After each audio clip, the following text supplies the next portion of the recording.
If someone walked up to you today and asked, "What do you think makes an ideal woman?" how would you answer? Chances are your first instinct might be to say, "She's beautiful, she's cute," or "she has a sweet face." And honestly, that reaction makes sense. You're not wrong.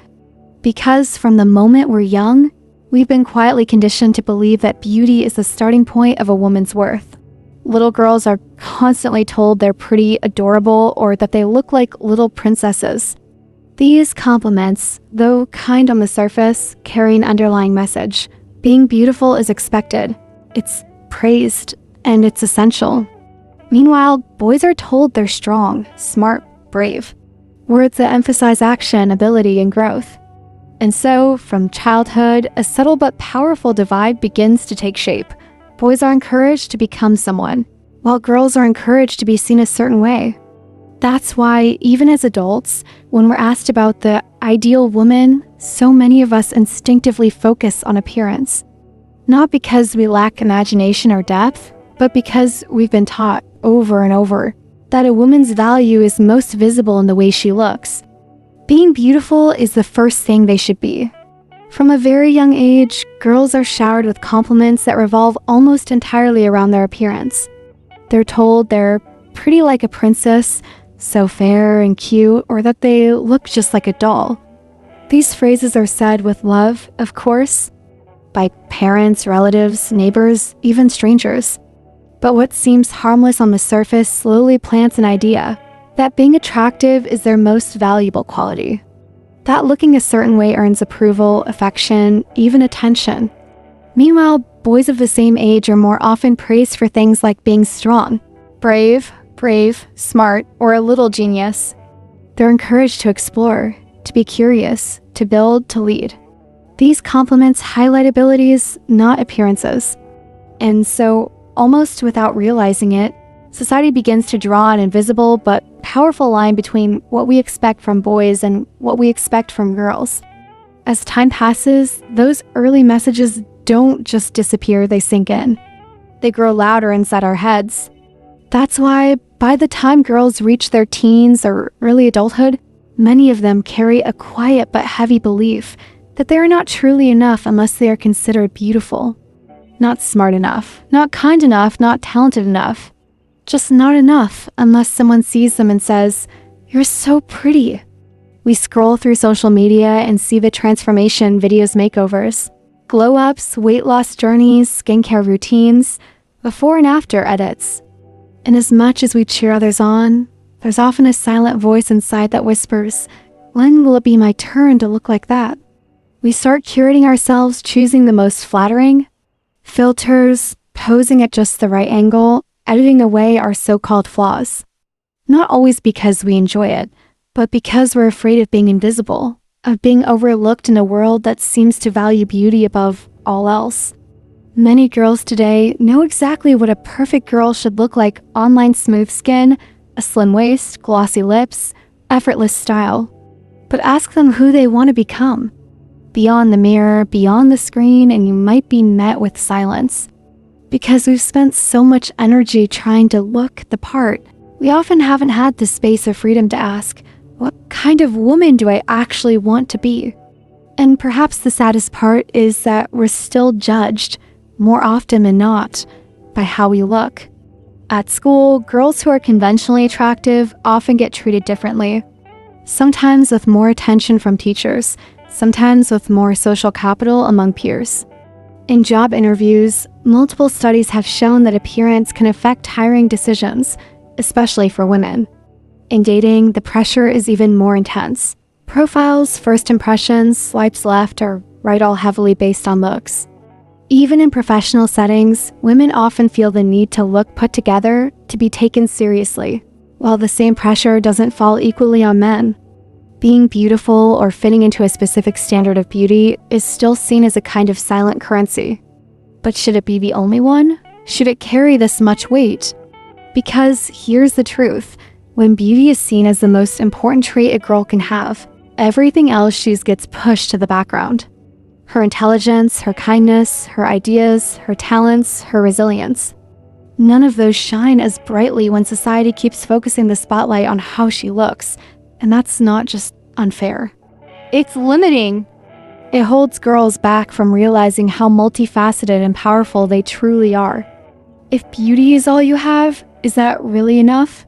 Imagine this. You meet someone who takes your breath away at first glance.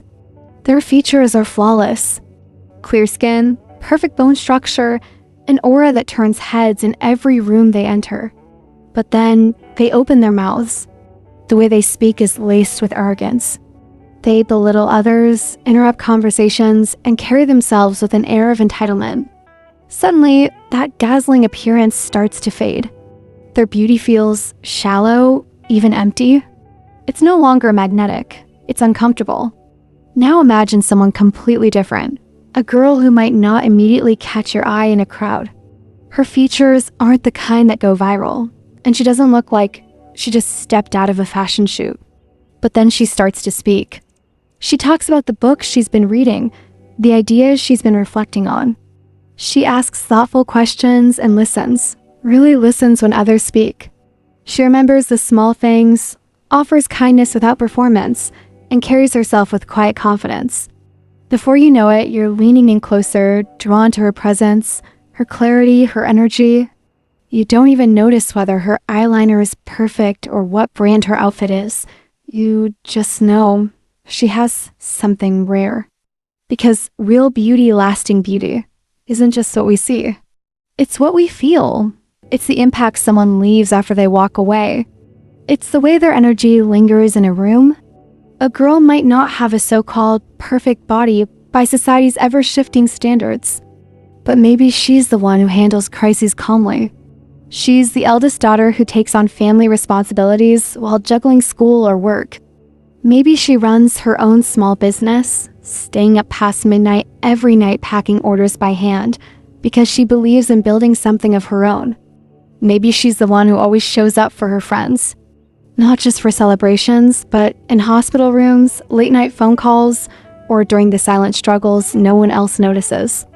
Maybe she's the one who once hit rock bottom through loss, heartbreak, or failure and still found the strength to rise, to rebuild herself from scratch, piece by piece. That quiet resilience. That kind of strength, no filter can capture it. No beauty app can recreate it. Or she might be a mother not just by title, but by heart. Someone who wakes up early to prepare breakfast, gets her kids ready, teaches them values, bandages their wounds, listens to their worries. Her hair might be messy and she might have dark circles under her eyes. But in her child's eyes, she's the most beautiful woman in the world. And isn't that what matters most? We often forget that beauty can look like patience. It can look like compassion. It can look like discipline, kindness, wisdom, or even just presence. It can be the steady voice in a crisis, the friend who doesn't flinch when you cry, the person who believes in you when you've stopped believing in yourself. And none of that beauty, none of it can be reduced to a selfie or measured by a number on a scale. Because beauty in its truest form is lived. It's not seen first. It's felt deeply, quietly, and lastingly. The pressure to be beautiful has made too many girls forget the rest of who they are. Have you ever stood in front of the mirror, staring at your reflection a little too long, picking yourself apart, noticing every small imperfection no one else probably sees, but you can't unsee it? Have you ever looked at your face and thought, something's missing? I don't look like her. Have you ever scrolled through social media through those perfectly curated feeds filled with glowing skin, toned bodies, dazzling smiles, lives that seem effortlessly beautiful and suddenly felt small, average, invisible? Have you ever paused on a photo and whispered to yourself, even silently in your mind, if I were just a little prettier, maybe things would be easier. Maybe I'd be more confident. Maybe they'd notice me.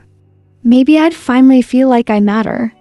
It's like we've all been pushed without ever really agreeing to join this unspoken competition, a race we didn't sign up for. A race where the finish line keeps moving and no one actually wins. We're told in 1,000 subtle ways that we should be chasing a kind of beauty that isn't just hard to reach. It's constantly changing. One year, it's all about fair-skinned porcelain and bright. The next, it's glowing, sun-kissed, bronzed. This month, the trend is thick eyebrows. Last month, it was thin and perfectly arched. Today, you're told to be curvy but slim, soft but toned, effortless but always polished, feminine but not too much, sexy but still classy. Be natural, but somehow flawless. Be confident, but only if you still look the part. And just when you think you've finally caught up when you've bought the products, learned the makeup techniques, edited the pictures, found the right outfit, the standard changes again. And you're back at square one. Even the girls who are considered gorgeous by society's standards, the ones who seem to have it all, many of them still feel like they're falling short. They wake up with insecurities too. They've been called beautiful, and yet deep down they ask themselves, is this enough? Am I still good enough? Because that's what happens when we let something as unstable and constantly evolving as physical appearance define our value. We build our confidence on sand. And no matter how hard we try, no matter how close we get, it never feels solid. It never feels safe. So maybe it's time to step out of the race. To stop running toward an ideal that isn't real. To stop handing our worth over to filters, strangers, and trends. Because beauty should never be a burden. And your reflection should never feel like a battlefield. So what is true beauty? It's not just about how you look. It's about the energy you carry.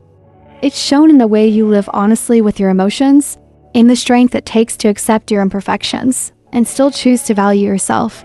It's in your ability to say no to what harms you, and in the way you love without feeling the need to prove anything. A woman is most beautiful when she is free from the weight of others' expectations, free to be herself, even if that self doesn't fit into the boxes the world tries to put her in. You were never meant to be confined to a single label, especially not one as narrow as the pretty girl, because you are, and always have been, so much more than that. You can be a storyteller, someone who gives meaning to words, who shares truth that touches hearts, who brings silence to life through her voice. You can be a curious, courageous scientist, someone who searches for answers in chaos, who solves problems and changes lives. You can be a builder of ideas, of safe spaces, of futures where girls are taught to dream before they're taught to be pretty. You can be a creator, an artist, a writer, a musician, a thinker, someone who finds beauty in the ordinary and reveals what others overlook. You can be a mother not just in the biological sense, but as a nurturer, a guide, someone who makes space for others to grow with love and patience. You can be a fighter not with fists, but with integrity and fierce compassion. A woman who doesn't shrink when the world tries to make her small. Someone who rises again and again, stronger each time. You can be all of these things, or something else entirely. But none of them are defined by your appearance. None of them depend on what you see in the mirror. Your worth, your essence, your story goes so much deeper than that. Because beauty fades. Trends change. Filters lose their appeal. But the life you've built, the values you carry, the lives you've touched, those are what truly last. So ask yourself gently and honestly, if I stripped away everything the world tells me I need to be attractive, no makeup, no trendy clothes, no social media edits, would I still recognize myself? Would I still be someone I'm proud of? And if the answer is yes, even if it's just a quiet, hesitant yes, hold on to that. Because that quiet voice inside you, that's your truth. And it's more beautiful than anything you'll ever see in a mirror. If your answer is yes, I'm still kind, intelligent, sincere, and strong, then you are already beautiful in the truest, most meaningful way. If your answer is yes, I'm still kind, intelligent, sincere, and strong, then you are already beautiful in the truest, most meaningful way. A different perspective. How men really see women. Many girls grow up believing that they need to be beautiful in order to be loved. But here's the truth. A lot of men are drawn not just to looks, but to substance, strength, and depth. Psychologist Robert Sternberg, known for his triangular theory of love, once said, "Physical attraction might spark a relationship, but emotional and intellectual connection is what makes it last." Jay Shetty, best-selling author and speaker, once shared, "I didn't marry my wife because she was the most beautiful woman in the room. I married her because she made me want to become a better man." And even Harry Styles once said in an interview, "I'm attracted to people who are confident in who they are." That's what makes someone really interesting. So if you think only women care about appearance, you'd be surprised. Many men are actually tired of the overly polished, filtered, and performative version of beauty. What they crave is realness of women with thoughts, opinions, and soul. Instead of bending yourself to fit into someone else's narrow definition of beauty or worth, what if you simply stop trying to fit in at all? What if, instead of chasing a standard created by people who don't know you, who don't see your heart, who don't understand your journey, you created your own? Because the truth is, your uniqueness is what makes you irreplaceable. You aren't meant to be a copy. You weren't born to fit into someone's idea of acceptable.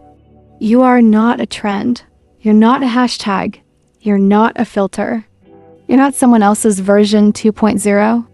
You are you, and that is more than enough. You don't have to look like anyone else to be seen. You don't have to meet anyone's expectations to be valued. You don't have to chase trends, mold yourself to fit into categories, or twist who you are just to be approved. What do you need? To become the most real, unapologetic, and powerful version of yourself. That kind of beauty doesn't fade. It deepens. It glows from the inside out. Start by getting to know who you are, beneath all the roles, the expectations, the noise. Ask yourself, what do I truly love? What kind of life lights me up? What matters to me when no one else is watching? Who am I when I'm not performing, not editing, not shrinking myself to fit in? Then push yourself not to become smaller, but to become stronger. Learn new skills not to impress others, but to feel the thrill of growth. Move your body not to chase thinness, but to feel powerful, capable, and alive. Challenge your thoughts. Expand your mind. Nourish your heart with books, music, deep conversations, solitude, and self-care. Build a life so full of substance that surface-level approval no longer has any power over you. Because a woman who knows her worth, truly knows it in her bones, is not someone anyone can define. She doesn't beg to be chosen. She chooses herself. She walks into rooms with a quiet confidence that doesn't need validation. She doesn't compete because she knows there's no competition when you're in your own lane. And when she speaks, people listen, not because of how she looks, but because of the weight of her presence, because of the clarity in her eyes, because of the strength in her voice, because she's not trying to be anything other than herself. And that kind of presence, that kind of self-acceptance, it outshines everything else. So no, you don't need to be the prettiest. You don't need to be the trendiest, the most liked, the most followed. You just need to be the woman who knows who she is. Because in a world that's always trying to tell you who to be, being unapologetically yourself is the most radiant kind of beauty there is. Ending message. A final reminder and call to action. Here's something you need to always remember. You don't need to be the prettiest girl in the room. You just need to be you, whole, confident, and free. Don't let curated posts on social media, offhand comments, or outdated standards make you question your value. You weren't born to chase anyone else's idea of perfection. You were born to live a life of meaning on your terms. So if you ever feel like you're not enough, ask yourself, not enough for who? And why do they get to decide? You have every right to grow. You have every right to shine in your own way. And you deserve to be loved, not because you're flawless, but because you're real. If you're still here listening to this, drop a comment below and say, I choose to be myself, no copies, no comparisons. Let's remind ourselves, and every girl who needs to hear it today, you are enough, you are powerful, and you are already beautiful exactly as you are. Don't forget to like, share, and subscribe.